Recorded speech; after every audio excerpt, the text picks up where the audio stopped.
Assalamualaikum warahmatullahi wabarakatuh. Bismillahirrahmanirrahim. Alhamdulillahi rabbil alamin. Wassalatu wassalamu ala asyrafil anbiya wal mursalin wa ala alihi wa ashabihi ajma'in. La haula wa la quwwata illa billahil aliyyil azim. Rabbi shrah li sadri wa yassir li amri wahlul 'uqdatam min lisani yafqahu qawli. Amma ba'du, fa'aqulu wa 'alallahi tawakkuli. Ma'asyiral hadirin, jamaah pengajian yang mulia, meneruskan daripada pengajian kita yang lalu, ruwiya anin nabiyyi sallallahu alaihi wasallam, pernah diceritakan daripada Nabi sallallahu alaihi wasallam, man ahaba khamsan khasira khamsatan. Barang siapa yang meremehkan, menganggap gampang akan 5 macam perkara, minan nasi, daripada kalangan kita manusia.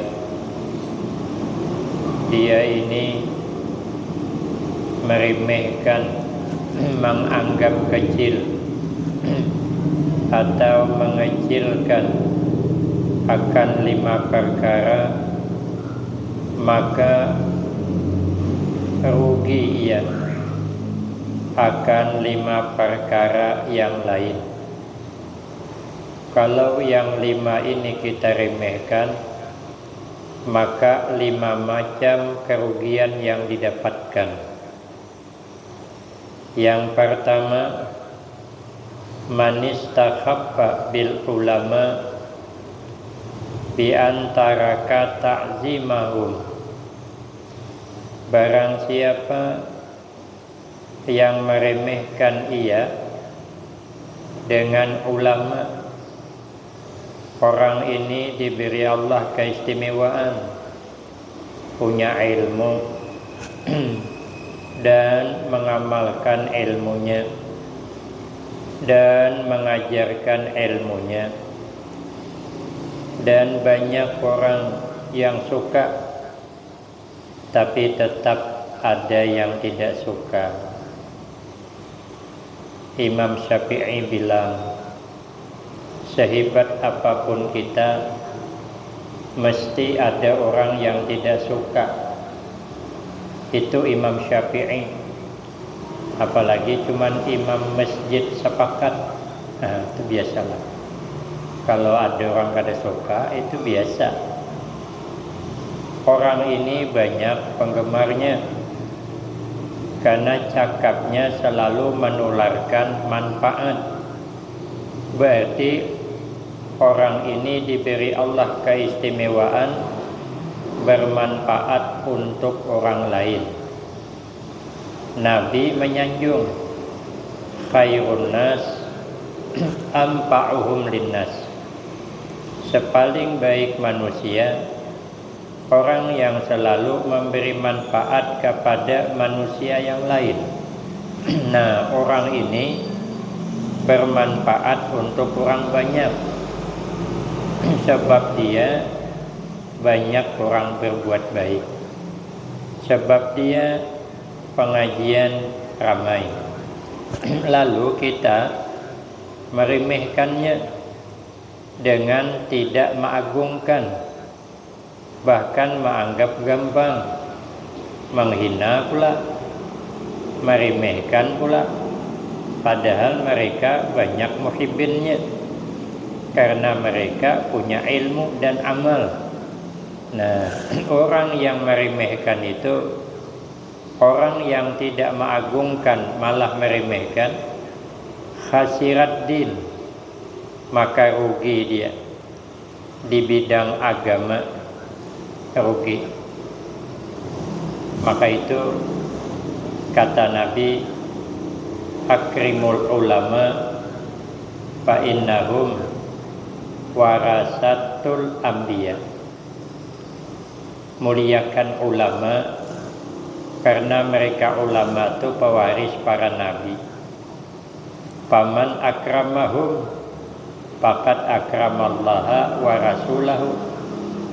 Maka siapa orang yang memuliakan ulama, maka sungguh dia memuliakan Allah dan Rasulnya.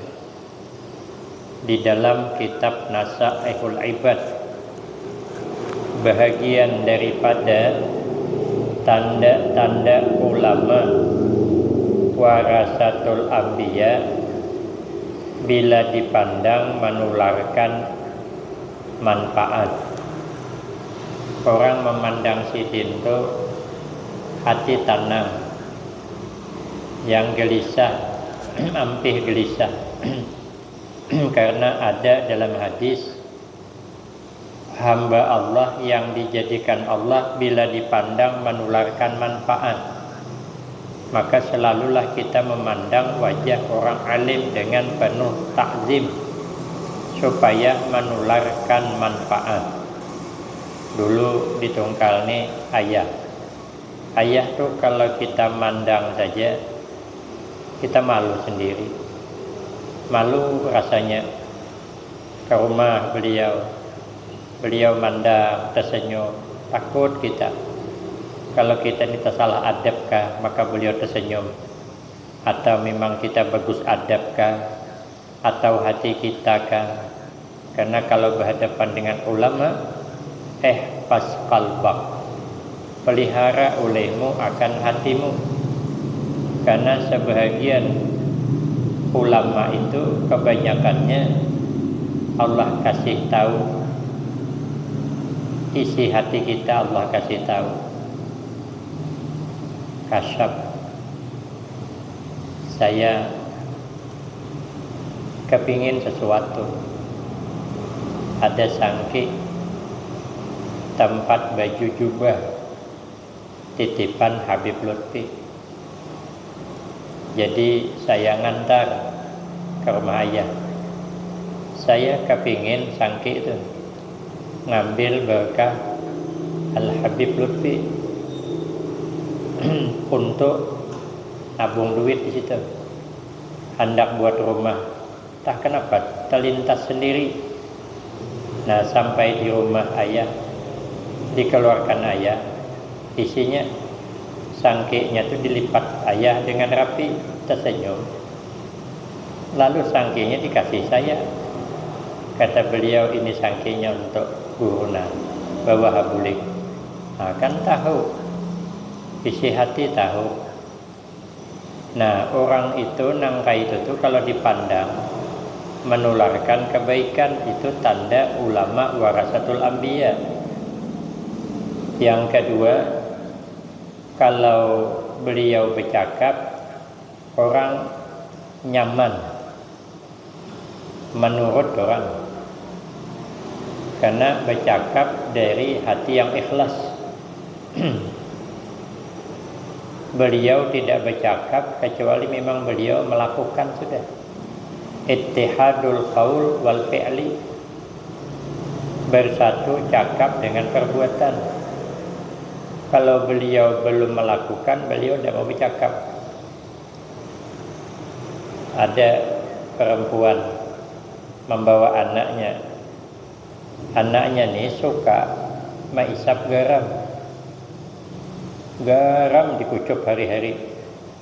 Takut mamanya kalau nanti mengakibatkan karena sakit lambung kah apakah, karena garam itu tajam.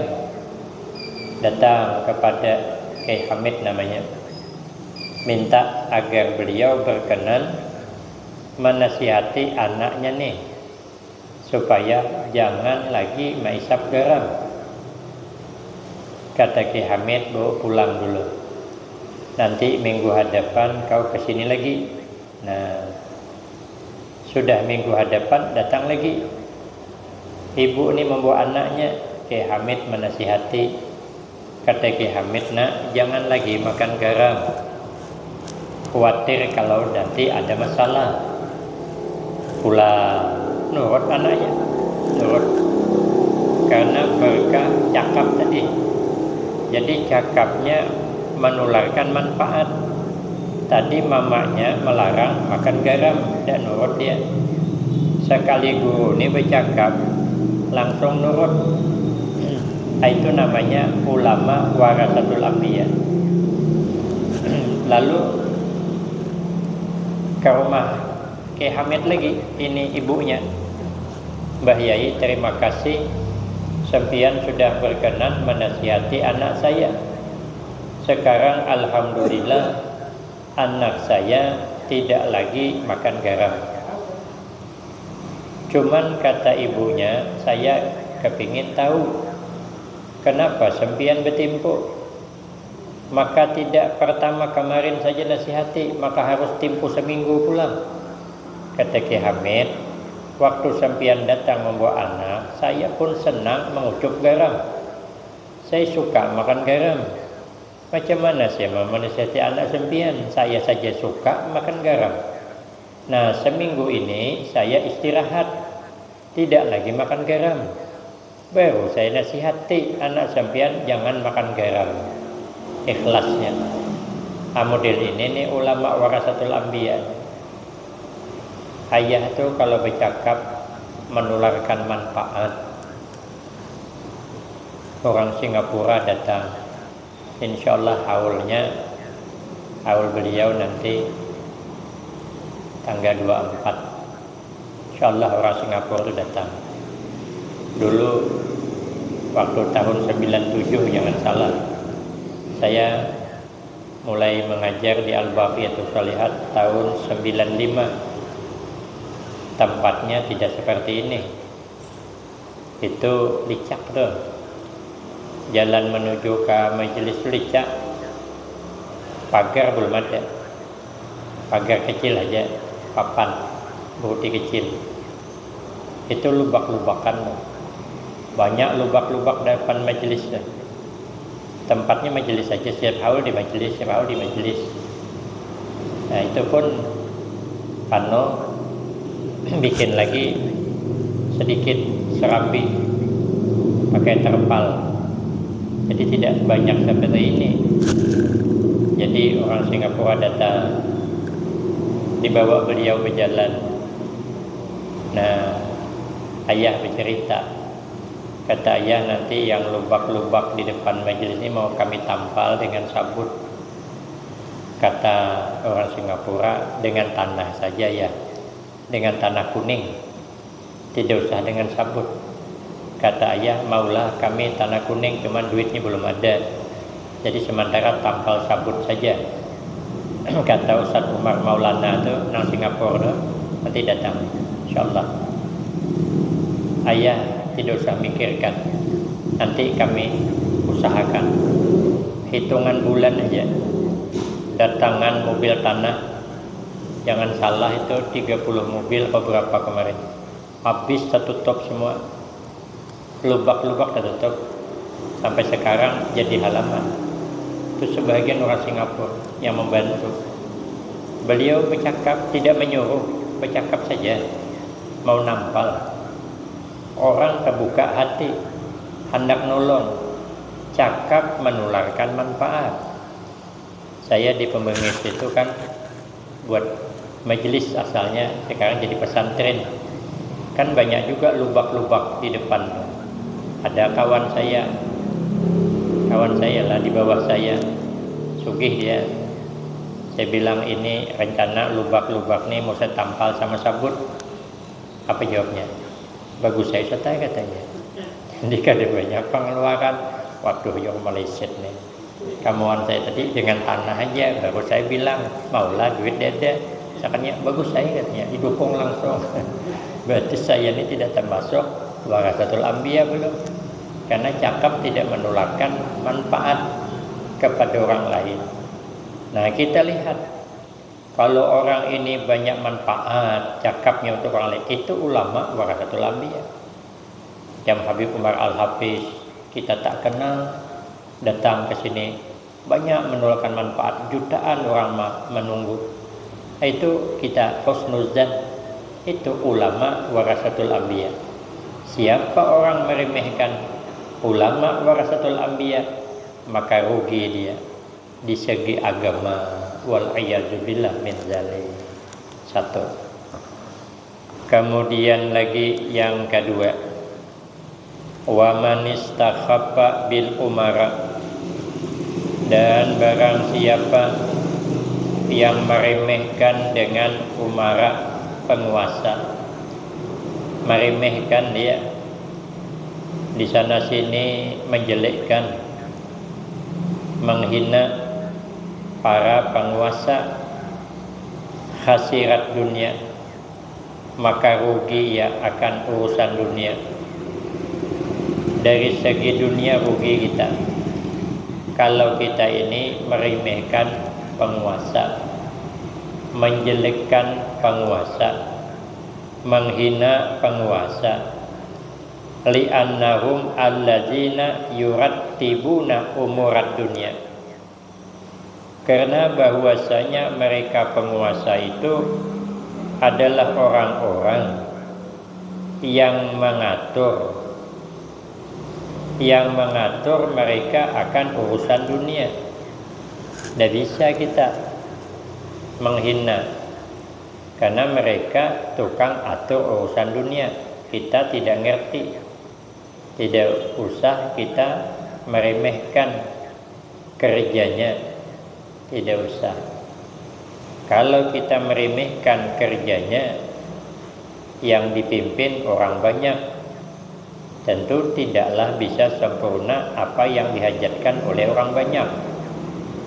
Mesti ada kurangnya. Tapi di balik itu juga ada kelebihan. Makanya kata Kiai Mu'az, Abah Guru pesan, kita ini yang baik, yang diingat itu yang nikmat saja. Jangan mengingat bala. Yang diingat itu kebaikan saja. Jangan mengingat keburukan, biar kita ini tidak menganggap remeh kepada orang. Sejelek apapun orang, ada kebaikannya. Biar kita tidak meremehkan dia, karena dia juga ada kebaikan. Sebaik apapun kita, ada juga kekurangan. Maka kita pun tidak boleh merasa hebat pada itu orang, sombong, tidak boleh, karena kita juga ada punya kekurangan. Tapi sejelek apapun orang ada kelebihan, sehingga kita tidak meremehkan. Jadi yang enak tuh kita nih hidup jangan meremehkan orang, jangan membusungkan dada, selesai.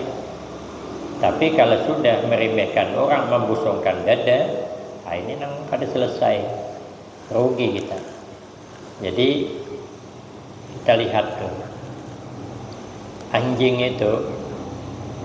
itu yang diingatnya nikmat, dia tidak mengingat keburukan, dia mengingat kebaikan. Anjing bagaimanapun tuannya yang memelihara anjing itu marah dengan anjing tuh, ditendangnya, tersungkur anjing itu ditendangnya, kadang menggigit, lari dia, lari. Nanti paling sebentar datang lagi, dan tidak dendam dia, karena yang diingat anjing itu kebaikan, bukan ditendangnya. Yang diingat anjing itu orang ini pernah ngasih dia makan, bukan tendangan, bukan. Itu anjing. Bahkan ada kitab menerangkan, saya pas di Kapuas, Kalimantan Tengah, kata guru itu ada kitab menerangkan, saya lupa kitab apa. Anjing tuh 3 hari jadilah kita kasih makan, kasih minum sampai dia kenyang. 3 hari aja. 3 tahun ke depan anjing masih ingat dengan kebaikan kita. 3 tahun ingat masih. Padahal kita perbuat 3 hari aja, 3 tahun ingat. Nah, 3 hari ngasih dia makan, 3 tahun membuat dia lapar. Ingat ya. Lalu ada orang 3 tahun dibuat nyaman, 3 hari membuat kecewa, putus hubungan.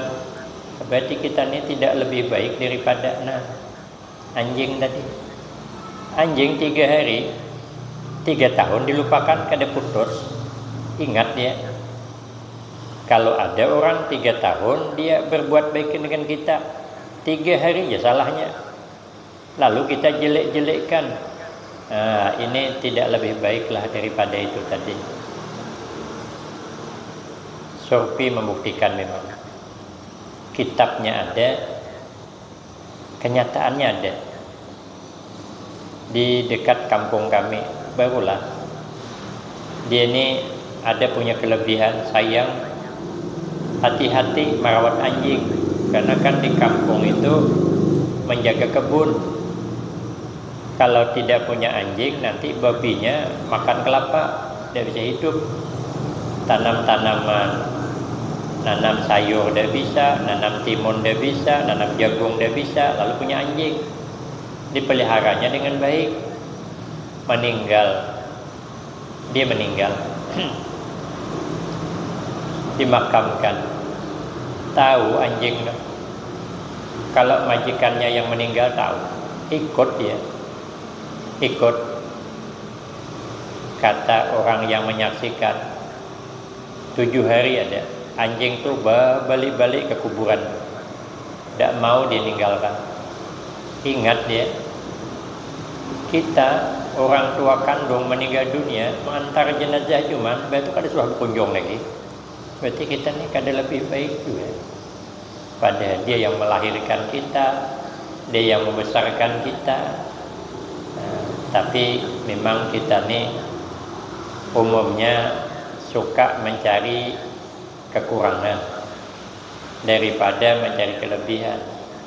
Suka mencari yang tidak baik daripada yang baik. Umumnya begitu, tapi tak semua.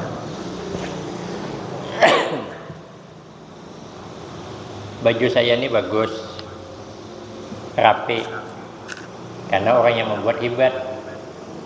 Cuman ada koyak sedikit di sini, kayak jari. Itu kan yang dipandang orang, bukan yang rapi nih, yang koyak nih.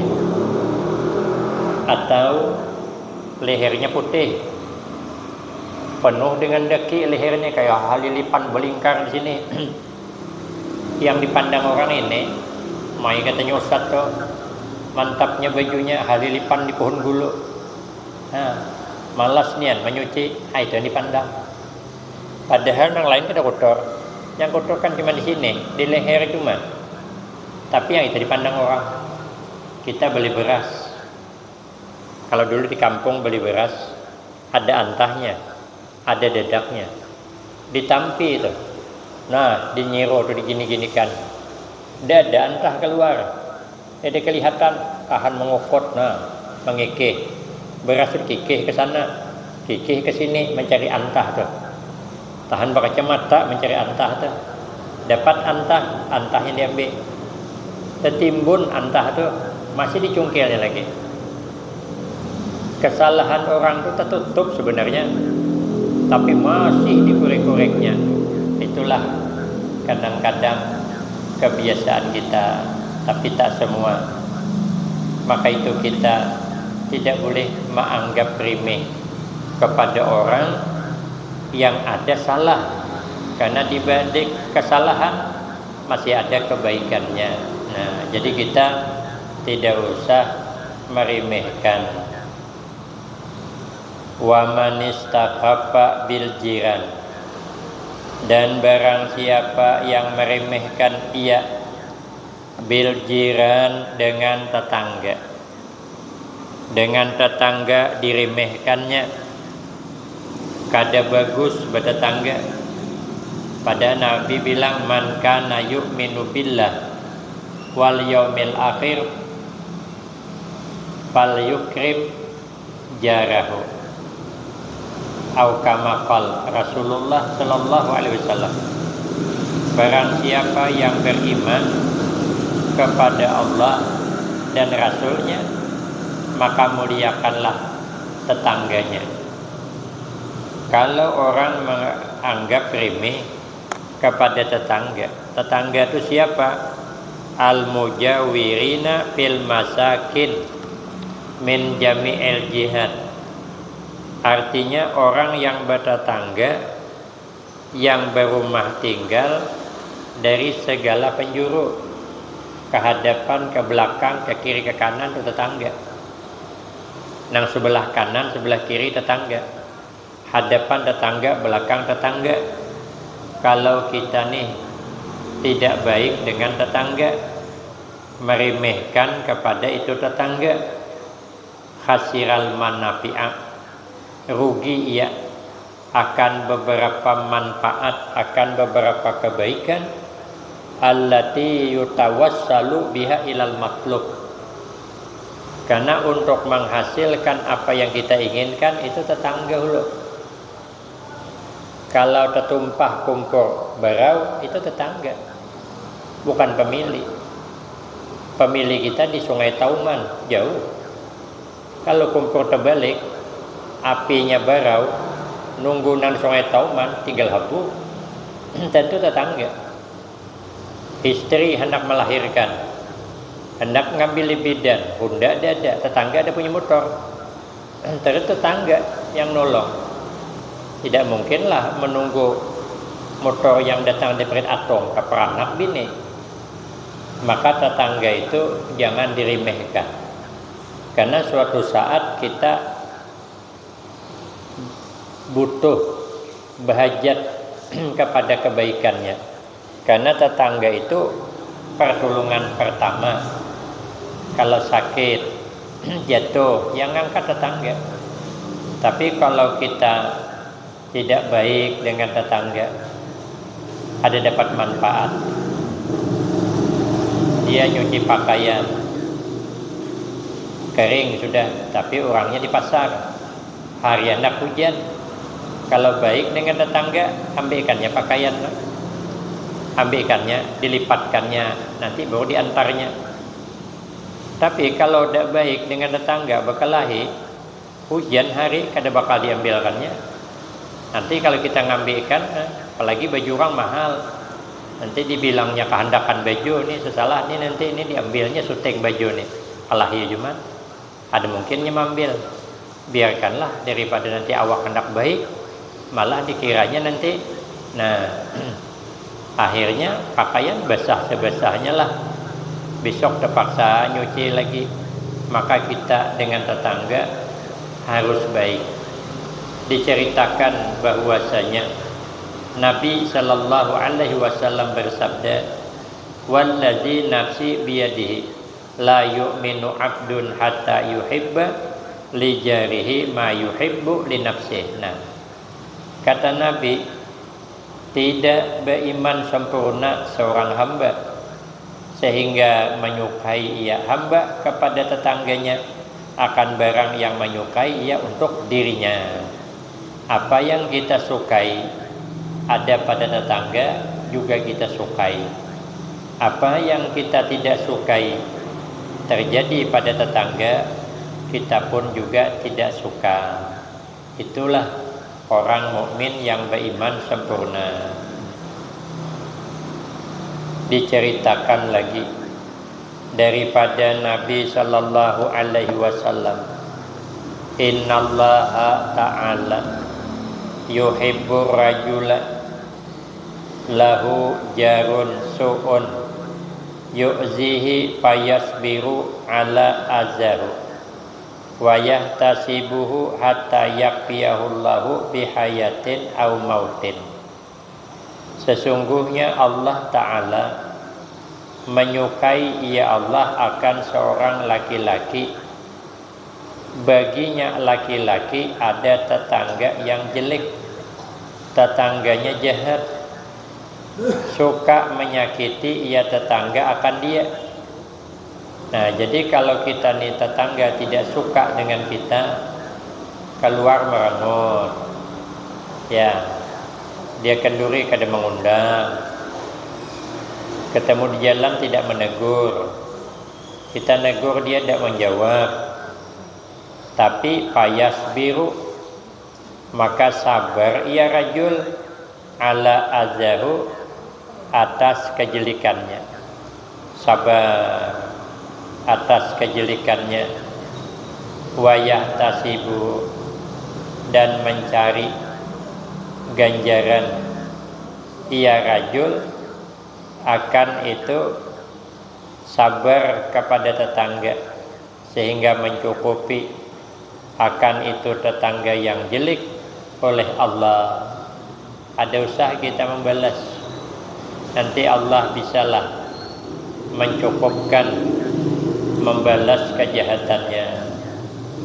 Yang terakhir, wa man istakhabba bil akriba, barang siapa yang meremehkan ia dengan sanak pemilik, minal arham, dengan sanak pemilik diremehkannya.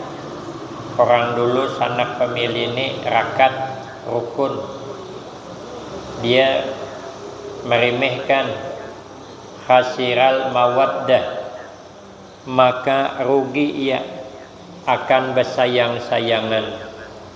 Maka orang dulu itu karena sanak familinya akrab, dekat, maka timbul bersayang-sayangan.